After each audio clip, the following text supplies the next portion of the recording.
नमस्कार मेरे प्यारे साथियों, कैसे हैं आप सब। आशा करता हूँ आप सभी स्वस्थ और प्रसन्न होंगे तथा लगातार सीख रहे होंगे।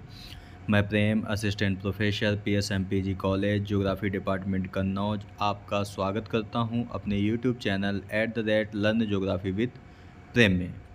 दोस्तों, मानव भूगोल के बहुविकल्पीय प्रश्नों की सीरीज जो हम चला रहे हैं, उसमें अभी तक हमने पार्ट 7 यानी कि 7 भागों पर चर्चा कर ली है, जिसमें हमने अभी तक 95 क्वेश्चनों को कवर किया है। ठीक है, उसको हमने अच्छे से एक्सप्लेन करने की भी कोशिश की है। आपको पीडीएफ भी प्रोवाइड किया गया है और पीडीएफ का लिंक आपको वीडियो के डिस्क्रिप्शन बॉक्स में दिया गया है, जहां से डाउनलोड करके आराम से पढ़ सकते हैं। तो चलिए आज हम शुरू करते हैं पार्ट 8 को, जिसमें हम आपसे 10 से 12 क्वेश्चनों को कवर करने की कोशिश करेंगे और इसका भी पीडीएफ आपको वीडियो के डिस्क्रिप्शन में प्रोवाइड कर दिया जाएगा। ठीक है, तो चलिए शुरू करते हैं आज का लेक्चर और बात करते हैं पहले प्रश्न की। तो दोस्तों 96 नंबर का क्वेश्चन है कि हैगर स्टैंड, यहाँ पे दोस्तों टी हैगर स्टैंड है। ठीक है, टी हैगर स्टैंड ने सांस्कृतिक विसरण की प्रगति की कितनी अवस्थाओं को बताया है। सांस्कृतिक विसरण का मतलब होता है दोस्तों कल्चरल डिफ्यूजन। ठीक है, विसरण का मतलब क्या है दोस्तों, ए स्थान है और दूसरा बी स्थान है, तो ए स्थान के सांस्कृतिक तत्व जब बी स्थान पर जाते हैं या बी स्थान के सांस्कृतिक तत्व ए स्थान पर आते हैं तो इसे हम सांस्कृतिक विसरण कहते हैं। ठीक है, तो इन्हीं सांस्कृतिक विसरण की प्रगति के कितनी अवस्थाएं टी हैगर स्टैंड महोदय ने बताई हैं, ये क्वेश्चन में पूछा गया है। 3, 4, 5 या 6। ठीक है, तो दोस्तों इसका जो सही आंसर है वो 4 है, यानी कि टी हैगर स्टैंड महोदय ने सांस्कृतिक विसरण की प्रगति के 4 अवस्थाओं को बताया है। और वे दोस्तों 4 अवस्थाएं कौन कौन सी हैं उन्हें भी आप नोट कर लीजिए। पहली अवस्था है आपकी जिसे हम कहते हैं प्राथमिक अवस्था। ठीक है, प्राथमिक अवस्था। दूसरी अवस्था का नाम है विसरण अवस्था, विसरण अवस्था। ठीक है, और तीसरी जो अवस्था है उसका नाम है संघनन, संघनन अवस्था। और जो चौथी है उसका नाम है आपका संतृप्त अवस्था, संतृप्त अवस्था। ठीक है, तो टी हैगर स्टैंड महोदय ने सांस्कृतिक विसरण की प्रगति की 4 अवस्थाएं बताई हैं। प्राथमिक, विसरण अवस्था, संघनन अवस्था, संतृप्त अवस्था। ठीक है, तो इस क्वेश्चन का जो दोस्तों सही आंसर है वो है आपका 4 नंबर, यानी कि बी नंबर। इसके बाद दोस्तों अगला क्वेश्चन है 97 नंबर का, spatial diffusion as an innovation process, जो 1953 में लिखी गई एक पुस्तक है, जिसे बताना है आपको किसने लिखा है। यानी पुस्तक का नाम है spatial diffusion as an innovation process, जो कि 1953 में लिखी गई है। और इस पुस्तक को किसने लिखा है ये बताना है आपको। प्रेड, कार्लो सावर, टी हैगर स्टैंड या ए क्लार्क महोदय ने लिखा है। तो दोस्तों इस क्वेश्चन का जो सही आंसर है वो है आपका टी हैगर स्टैंड, यानी कि spatial diffusion as an innovation process 1953 में टी हैगर स्टैंड महोदय के द्वारा लिखी गई पुस्तक है। ठीक है, और इन्होंने सांस्कृतिक विसरण की कितनी अवस्थाएं बताई थी प्रगति की, तो 4 अवस्थाएं बताई थी। ठीक है, तो ये आपको याद रखना है। तो इस क्वेश्चन का जो सही आंसर है वो नंबर है सी। इसके बाद दोस्तों अगला क्वेश्चन है कि 98 नंबर का, कि विसरण मॉडल किसने दिया। विसरण मॉडल मतलब डिफ्यूजन मॉडल किसने प्रस्तुत किया था। गोल्ड एंड व्हाइट महोदय ने, डी ग्रोगरी महोदय ने, ए डी क्लिफ महोदय ने या टी हैगर स्टैंड महोदय ने। तो दोस्तों जो विसरण मॉडल या डिफ्यूजन मॉडल दिया था वो दिया था टी हैगर स्टैंड ने दिया था। ठीक है, तो ये आपको याद रखना है, यानी कि टी हैगर स्टैंड के बारे में 3-4 चीज़ें आपको पता चल चुकी हैं। इन्होंने सांस्कृतिक विसरण की प्रगति की कितनी अवस्थाएं बताई थी? तो 4। इन्होंने स्पेशियल इनोवेशन जो पुस्तक लिखी थी वो किसने लिखी थी? टी हैगरस्टैंड ने लिखी थी। डिफ्यूजन मॉडल किसने प्रस्तुत किया? तो वो टी हैगरस्टैंड महोदय ने दिया। ठीक है। इसके अलावा दोस्तों इन्होंने टाइम एंड स्पेस यानी कि समय और स्थान का कंसेप्ट भी टी हैगरस्टैंड महोदय ने ही दिया था। तो ये भी आपको टी हैगरस्टैंड के बारे में याद रखना है। ठीक है। इसके अलावा दोस्तों नवाचार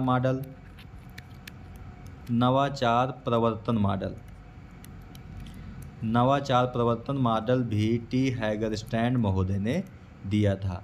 ठीक है। तो ये सब चीज़ें आपको एक ही जगह पर नोट करके रखनी है। इसके बाद दोस्तों हमने आपसे अगर गोल्ड एंड वाइट की बात करें तो इन्होंने जो गोल्ड एंड वाइट थे, इन्होंने मेंटल मैप यानी कि मस्तिष्क मानचित्र की संकल्पना गोल्ड एंड वाइट ने प्रतिपादित की थी। तो ये भी आपको याद रखना है। ठीक है। तो दोस्तों 98 नंबर का जो क्वेश्चन है उसका सही आंसर है आपका डी नंबर। चलिए अब 99 नंबर क्वेश्चन पर चलते हैं। 99 में पूछा गया दोस्तों कि सही मिलान बताइए। दोस्तों यहाँ पे सही नहीं होगा। ठीक है। यहाँ पे है गलत मिलान बताइए, यानी कि ABCD में से कौन गलत मिलान किया गया है ये आपको बताना है। ठीक है। तो ए नंबर है आपका मेंटल मैप। अभी आपको बताया कि मेंटल मैप के जो कंसेप्ट था वो गोल्ड एंड वाइट ने दिया था, तो ये तो सही आंसर है। इमेज कंसेप्ट जो दिया था वो जेनिथ बोल्डिंग ने दिया था, ये भी दोस्तों सही आंसर है, यानी सही मिलान है। इनोवेशन मॉडल अभी आपको ऊपर भी बताया था, टी हैगरस्टैंड ने दिया था, यानी कि ये भी सही मिलान है। तो इसके बाद जो डी नंबर है वो है कल्चरल लैंडस्केप, यानी कि सांस्कृतिक भूदृश्य की संकल्पना, यहाँ पे मिलान किया गया है जेलेंस्की। लेकिन दोस्तों कल्चरल लैंडस्केप जेलेंस्की ने नहीं दिया था बल्कि कार्ल ओ सावर ने दिया था। तो ये आपको याद रखना है। ठीक है। इसके अलावा अगर कार्ल ओ सावर की और बात करें तो इन्होंने कल्चरल हर्थ भी दिया था, यानी कि सांस्कृतिक चूल्हा की संकल्पना भी दी थी। ठीक है। और कार्ल ओ सावर को सांस्कृतिक भूगोल का जनक भी माना जाता है। ये संभववाद के समर्थक थे और ये अमेरिका के थे। तो ये भी आपको याद रखना है। ठीक है। इसके अलावा दोस्तों एक क्वेश्चन और आपसे बनता है कि जो कल्चरल हर्थ है आपका वो किस स्कूल ने दिया था? तो कार्ल ओ सावर तो हमें व्यक्ति विशेष का नाम पता है, लेकिन अगर स्कूल आपसे पूछे तो आपको बताना है बर्कले स्कूल। ठीक है। बर्कले स्कूल ने इसे दिया था, तो इसे आप नोट करके चलिए। अब हम बढ़ते हैं आगे। तो 99 नंबर का डी सही है। इसके बाद दोस्तों 100 नंबर का आपका क्वेश्चन है कि निम्न में से किसे प्राचीन विश्व के सांस्कृतिक उद्गम स्थल में शामिल नहीं किया जाता? ठीक है। यानी कि जो प्राचीन विश्व की संस्कृति का उत्पत्ति हुई है उसके कुछ उद्गम स्थल हैं। ठीक है। तो प्राचीन उद्गम स्थल में किसे शामिल नहीं किया जाता है ये आपको बताना है। ठीक है। ये आपको बताना है। विकल्प हैं आपके मेसोपोटामिया सांस्कृतिक उद्गम स्थल, नील घाटी सांस्कृतिक उद्गम स्थल, अफ्रीकी सूडान सांस्कृतिक उद्गम स्थल या चीनी सांस्कृतिक उद्गम स्थल। ठीक है। इनमें से कौन सा ऐसा है जिसे प्राचीन विश्व के सांस्कृतिक उद्गम स्थल के स्थल में शामिल नहीं किया जाता है? ठीक है। तो दोस्तों इसका जो सही आंसर है वो है आपका सी नंबर, यानी कि जो अफ्रीकी सूडान। दोस्तों अभी और भी ऑप्शन है। ठीक है। इसमें 6 ऑप्शन दिए गए हैं कि प्राचीन सांस्कृतिक उद्गम स्थल में किसे शामिल नहीं किया जाता। तो मेसोपोटामिया, नील घाटी, अफ्रीकी सूडान, चीनी, इसके बाद है पेरू इंडीज और एफ है सिंधु घाटी सभ्यता। तो दोस्तों जो प्राचीन विश्व के जो सांस्कृतिक उद्गम स्थल है उसमें पेरू इंडीज को शामिल नहीं किया जाता। पेरू इंडीज को किस में शामिल किया जाता है? ये नवीन सांस्कृतिक उद्गम स्थल, ठीक है, तो इसे हम शामिल नहीं करते हैं। तो दोस्तों इसका जो सही आंसर है वो है ई नंबर। तो ये आपको याद रखना है कि प्राचीन विश्व के सांस्कृतिक उद्गम स्थल में पेरू इंडीज सभ्यता को शामिल नहीं किया जाता है। चलिए हम आगे बात करते हैं और अगला क्वेश्चन है आपका 101 नंबर का। और इस क्वेश्चन में पूछा गया आपसे कि निम्न में से मेसोपोटामिया सभ्यता का दूसरा नाम नहीं है। दोस्तों जब किसी भी प्रश्न में नहीं शब्द लगा हो तो बड़ा ध्यान से पढ़ना चाहिए। कुछ शब्द होते हैं जैसे कि गलत, असत्य और नहीं, ठीक है।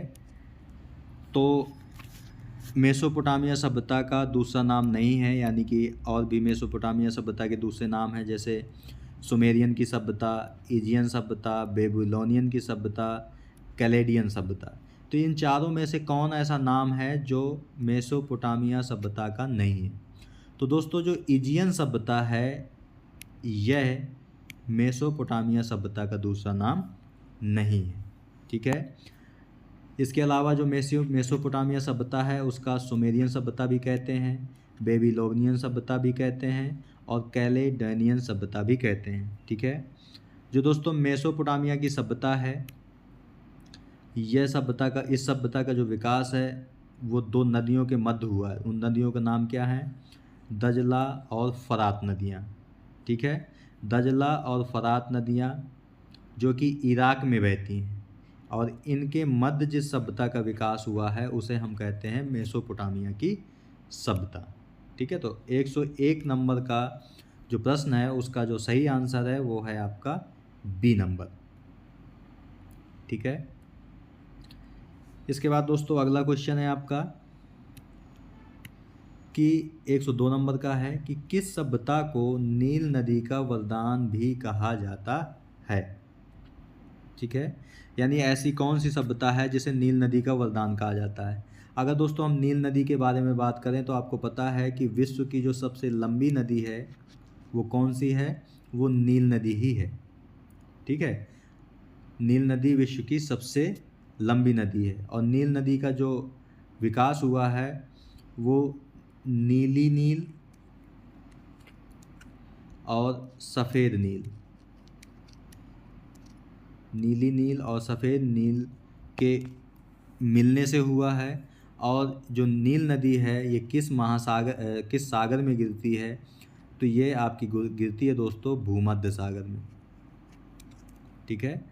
तो अब आपको बताना है कि नील नदी का वरदान किस सभ्यता को कहा जाता है? मेसोपोटामिया की सभ्यता को। तो आपको पता है कि मेसोपोटामिया की जो सभ्यता है इसका विकास हुआ था दो नदियों के मध्य जिनका नाम है दजला और फरात। तो ये तो सही सीधे सीधे गलत हो गया, ठीक है। इसके बाद है मिस्र की सभ्यता, इसके बारे में हमें पता नहीं। चीन की सभ्यता का विकास जो दोस्तों हुआ था वो हुआ था हुआंग हो नदी की घाटी में हुआ था, ठीक है। और हुआंग हो नदी को पीली नदी के नाम से भी जाना जाता है, तो ये भी आपको याद रखना है, ठीक है। और जो दोस्तों सिंधु घाटी की सभ्यता है इसके नाम से ही स्पष्ट है कि इसका विकास हुआ था सिंधु नदी के घाटी में, ठीक है। और सिंधु नदी आपको पता है कि भारत, तिब्बत और पाकिस्तान से होकर के बहती है, ठीक है। तो अब आप समझ गए होंगे कि इसका सही आंसर क्या है, तो वो है मिस्र। यानी कि जो मिस्र की सभ्यता है उसे हम नील नदी का वरदान कहते हैं, ठीक है। और मिस्र की सभ्यता को नील नदी का वरदान कहा किसने है? तो ये कहा था हेरोडोटस महोदय ने। हेरोडोटस महोदय ने मिस्र की सभ्यता को नील नदी का वरदान कहा था। तो इसका जो सही आंसर है वो है आपका बी नंबर। चलते हैं अगले क्वेश्चन की ओर। अगला क्वेश्चन है आपका दोस्तों कि जो सिंधु घाटी सभ्यता का समय काल क्या है? ठीक है, सिंधु घाटी सभ्यता का समय काल क्या है, यानी कितने से कितने समय तक वो रही है? इसका समय काल कब से कब तक रहा है सिंधु घाटी सभ्यता का? 1500 से लेकर के 1000 BC तक। दोस्तों BC का मतलब होता है बिफोर क्राइस्ट, बिफोर क्राइस्ट। ठीक है, इसका मतलब होता है तो 1500 से 1000 BC के मध्य रही है, या 1500 से लेकर के 2500 AD तक। AD का मतलब होता है दोस्तों एनो डोमिनी। ठीक है, तो ये आपको याद रखना है, एनो डोमिनी इतने से इतने तक रही है, या 2500 से लेकर 1500 BC तक रही है, या 1000 से 1500 AD तक रही है। तो सिंधु घाटी सभ्यता का जो सही समय काल है वो है आपका 2500 से लेकर के 1500 BC तक। ठीक है, यानी 2500 से लेकर 1500 ईसा पूर्व तक सिंधु घाटी सभ्यता का समय काल रहा है। ठीक है, और इस सभ्यता का विकास किस नदी घाटी में हुआ है? तो सिंधु नदी घाटी में हुआ है इसका। ठीक है, इसके अलावा इसे हड़प्पा सभ्यता के नाम से भी जानते हैं, ये भी आपने नाम सुना होगा। सिंधु घाटी सभ्यता की खोज कब हुई थी, या हड़प्पा सभ्यता की खोज कब हुई थी? तो ये हुई थी 1921 में, और की किसने थी? तो की थी दयाराम साहनी ने। ठीक है, तो इतना आपको सिंधु घाटी सभ्यता के बारे में याद रखना है।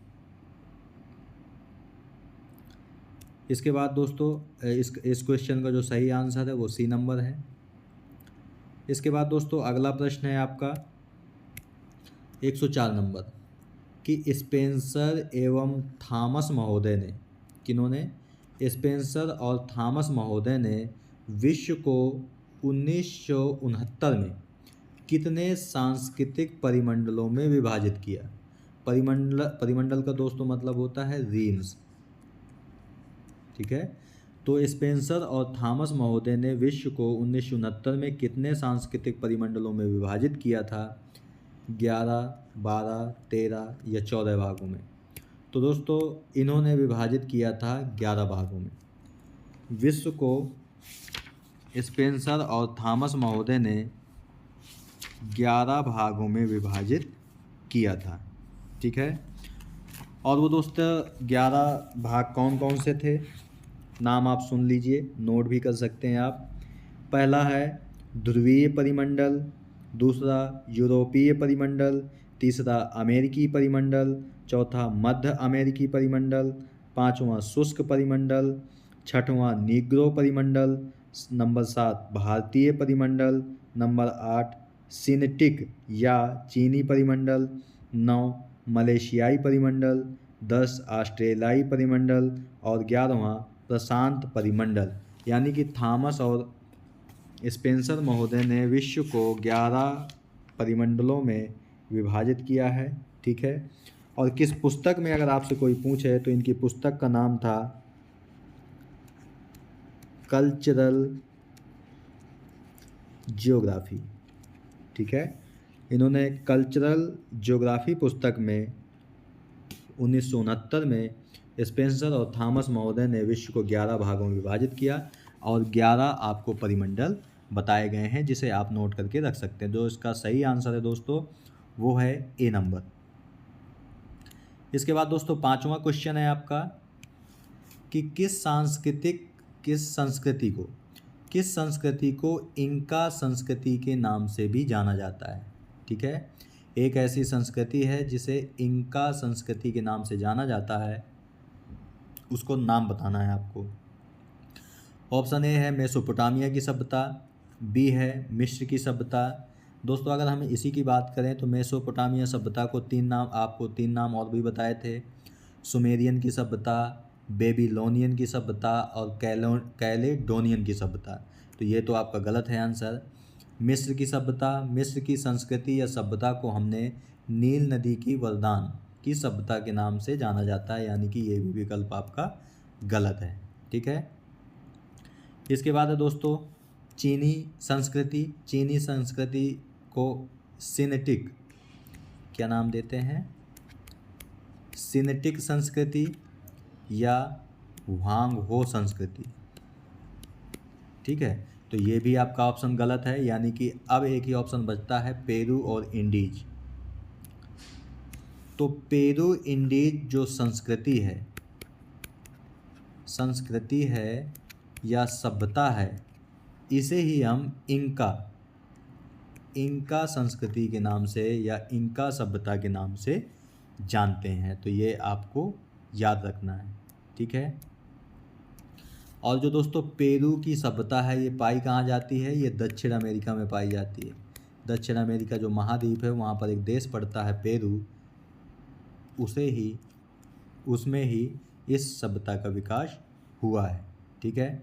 तो ऑप्शन इस 105 नंबर क्वेश्चन का जो सही आंसर है वो डी नंबर है। इसके बाद दोस्तों 6वां नंबर है आपका, यह 106 नंबर का क्वेश्चन है कि दजला और फरात।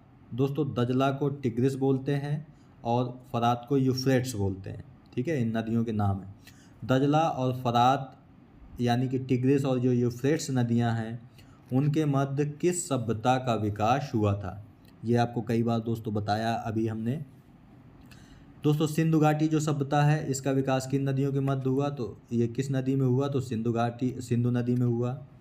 मेसोपोटामिया की जो सभ्यता है, इस सभ्यता का विकास आपका दजला और फरात नदियों के मध्य हुआ था। ह्वांगो की जो सभ्यता है, यहाँ पर चीनी सभ्यता विकसित हुई। ठीक है। और ह्वांगो नदी को पीली नदी के नाम से भी जाना जाता है। तो ये भी आपको याद रखना है। ठीक है। और जो दोस्तों मिस्र की सभ्यता है, इसका विकास नील नदी की घाटी में हुआ था। ठीक है, इसीलिए नील नदी का वरदान मिस्र की सभ्यता को कहा जाता है। तो दोस्तों इसका जो सही आंसर है वो बी नंबर है।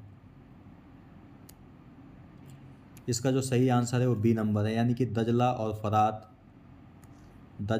फरात या टिग्रिस और यूफ्रेट्स नदियों के मध्य मेसोपोटामिया की सभ्यता का विकास हुआ है। और ये सभ्यता किस देश में पाई जाती है? तो इराक देश में पाई जाती है। ठीक है दोस्तों।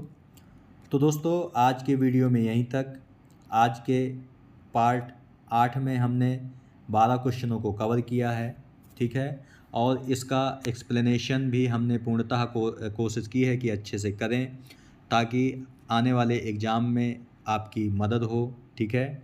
तो दोस्तों इसका जो PDF होगा आज के लेक्चर का, वीडियो के डिस्क्रिप्शन बॉक्स में और पहले कमेंट में लिंक मिल जाएगा आपको, जहां से डाउनलोड करके आराम से आप पढ़ सकते हैं।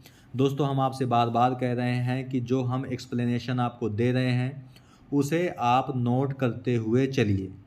ठीक है, क्योंकि क्वेश्चन इंपॉर्टेंट नहीं होता है, लेकिन उसका जो एक्सप्लेनेशन होता है वो सबसे ज़्यादा इम्पोर्टेंट होता है।